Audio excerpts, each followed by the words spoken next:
Hello everyone and welcome back to a brand new video of Fox Tracks. Now if you remember back a while ago, we had watched a video from the game theaters about trying to create the perfect partner Pokemon for Markiplier.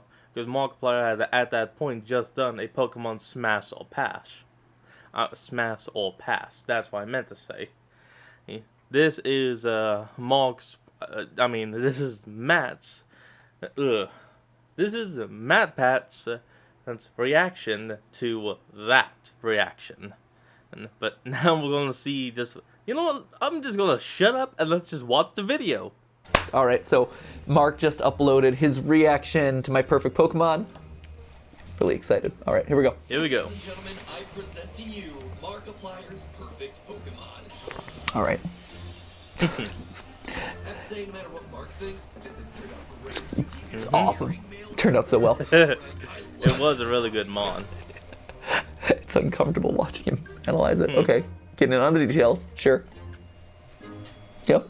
Alright, Mark.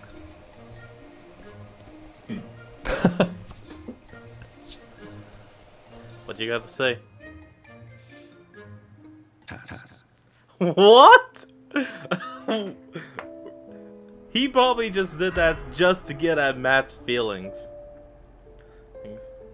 Just No. Put away No, the come on. wasted effect. This doesn't deter me at all. If anything, this has made me stronger. If you think you're gonna crush Let's go my dreams again. with one word, think again. I'm back. And I'm not giving up. My middle name is Determined. Patrick Matthew Determined Robert Patrick. Makes perfect sense. Hello, Why don't we Internet. just call it Welcome you, to Afton? Game Theory, the show where You always failure come just back. means another week of content. Now, I'm sure you've all seen it, the devastating blow that I received at the hands of Markiplier. Yeah, What did you say? It was kind of... Who's that? What did you do?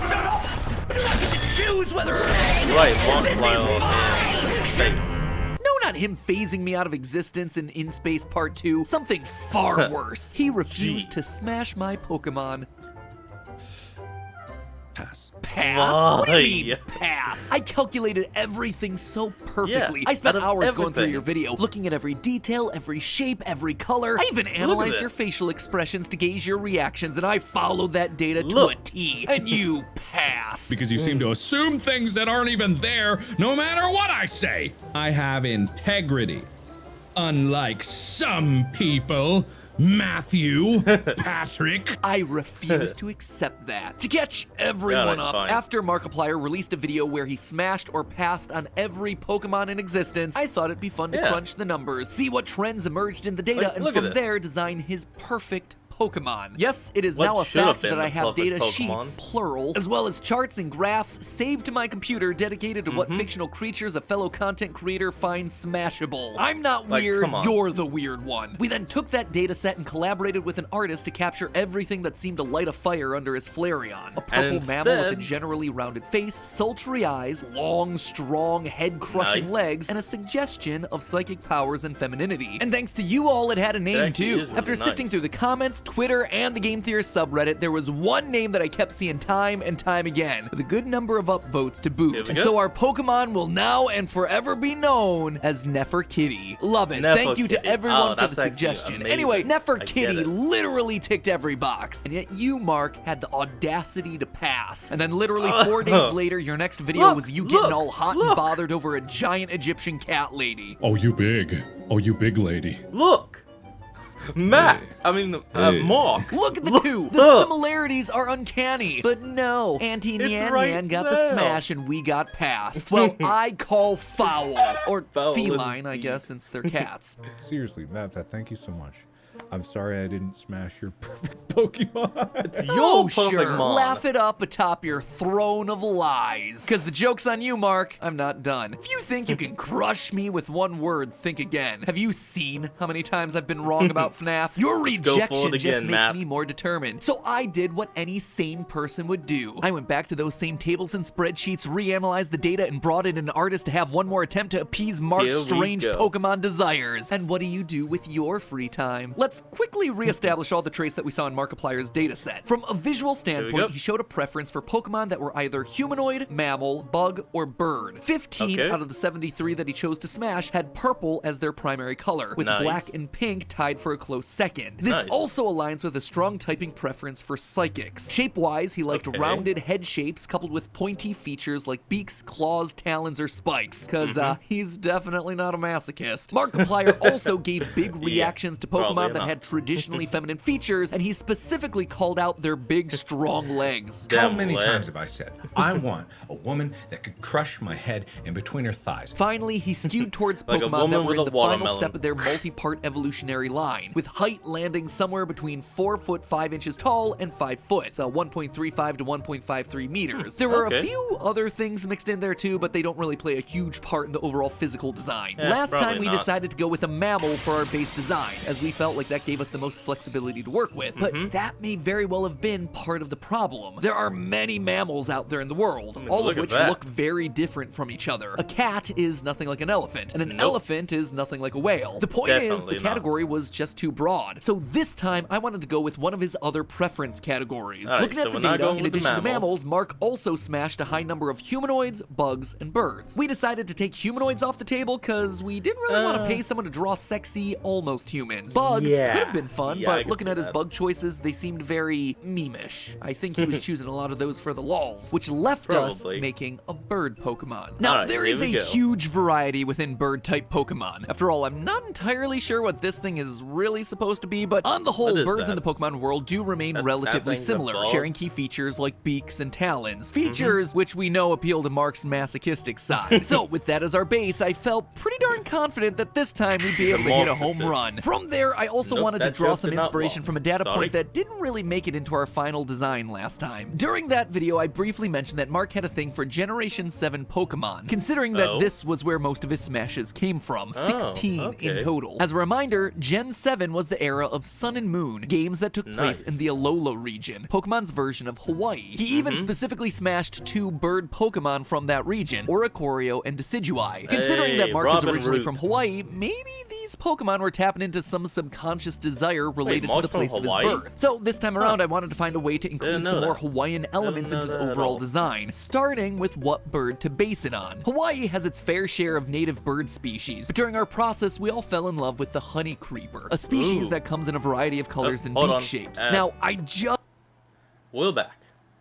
just mentioned that Mark smashed Oricorio, which, you know, is also based on the honey creeper and comes in 4 varieties. So using that as a base felt like it would be putting us in a strong position. I mean, if he liked the original design, which doesn't even hit on all the data points that we covered in our first video, then surely by adding to it, we could create something that was truly irresistible. But I didn't just want to leave the Hawaii theme there. As much as I love Mark, I'm not convinced that he's read up on his Hawaiian fauna, so I needed to do more if I wanted to truly sell it. And then it hit me. When you think of Hawaii, what are some of the first things that come to your mind? For me, it's flowers, pineapples, specifically the hibiscus flower. If you've ever been to Hawaii, you'll know that one of the biggest traditions is to offer guests a lei made of flowers, often hibiscus, when they arrive. This is because the hibiscus is a symbol of friendship and hospitality. So by giving our bird Pokemon plumage in the style of a lei, I was hoping to tap into Mark's subconscious. This Pokemon not only representing his birthplace, but also welcoming him back home, giving him a sense of comfort and belonging. Even from a non-subconscious perspective, Mark did smash a number of Pokemon that visually used plants or flowers. The obvious one being Florges. He did have quite the reaction to it after all. Flower wig. It's like so, including flowers in the design will hopefully yield similar results. But it doesn't even stop there. The hibiscus flower also has another meaning, that of divine femininity. One of the major data points that we discovered during our initial video was that Mark was drawn to Pokemon with more traditionally feminine qualities. So it only made sense to include a hibiscus to once again act on Mark's subconscious, adding to the obvious feminine features that we'd want to give it. Specifically, we put the flower on the left-hand side of its face, which according to Hawaiian tradition is a sign that the individual's ready to take a lover. So there's your invitation, Mark. It is ready for you to come in and sweep it off its feet. From there, we're leaning a lot into the other elements that we felt confident about last time. We've kept it psychic typing, so an overall intelligent look was a must. We, of course, had to give this thing some strong head-crushing legs. Nefertiti had strong legs, but as Mark passed on that one, I wanted to go big. Hold on, give me a moment.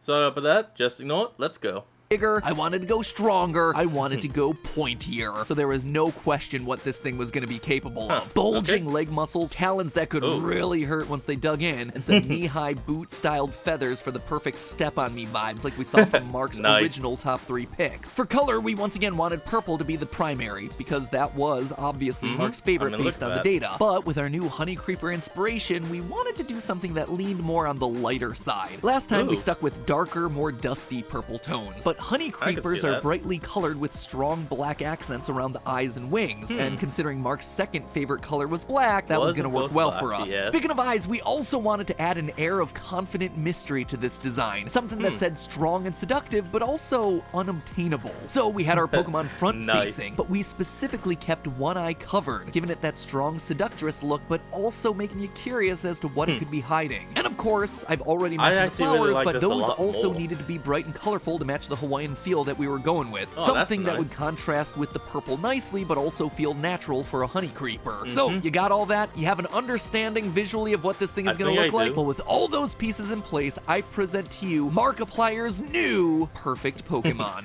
Let's see that.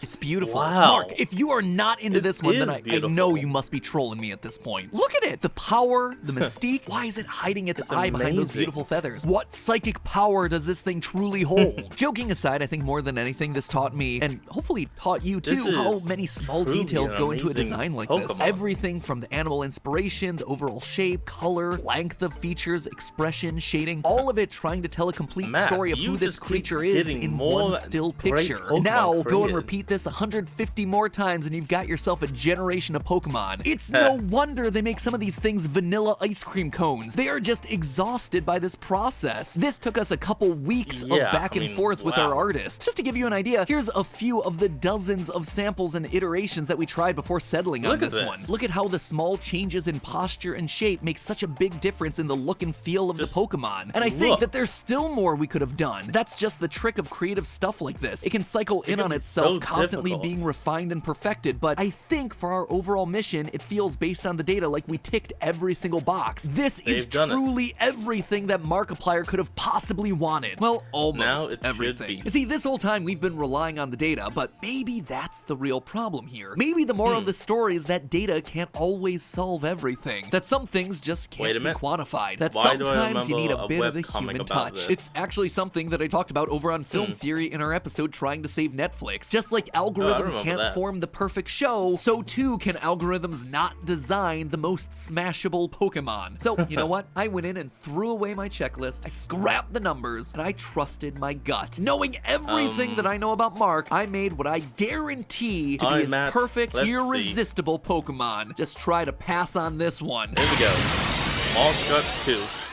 Oh, what the hell? He is a self-proclaimed raging narcissist after all. I'm so wrapped up in my own self-image. My narcissism oozing out of every pore of my body. So what could possibly be a better fit? So there you have it, my second and third attempts to crack the code. Once again, I'm looking to your suggestions for names. One for this bird and another for this unholy creation. So give your suggestions down in the comments below. And don't worry, this is going to be my final attempt. At the end of the day, I'm just a boy standing in front of another boy asking him to smash my Pokemon. But you know what? If it doesn't work out this time, I guess there are always other Magikarp in the sea. But hey, before you go, I wanted to ask you another quick question. What do our two new Pokemon have in common besides being smashable? They both sport beautiful, flowing heads of hair. I mean, just look at those gorgeous locks on our bird. And Mark, well, he's been sporting those luscious locks for years now. It would be a shame if either of them were to lose it one day. Fortunately, thanks to today's sponsor, Keeps, they don't have to. Well, looks like the rest of this is just an ad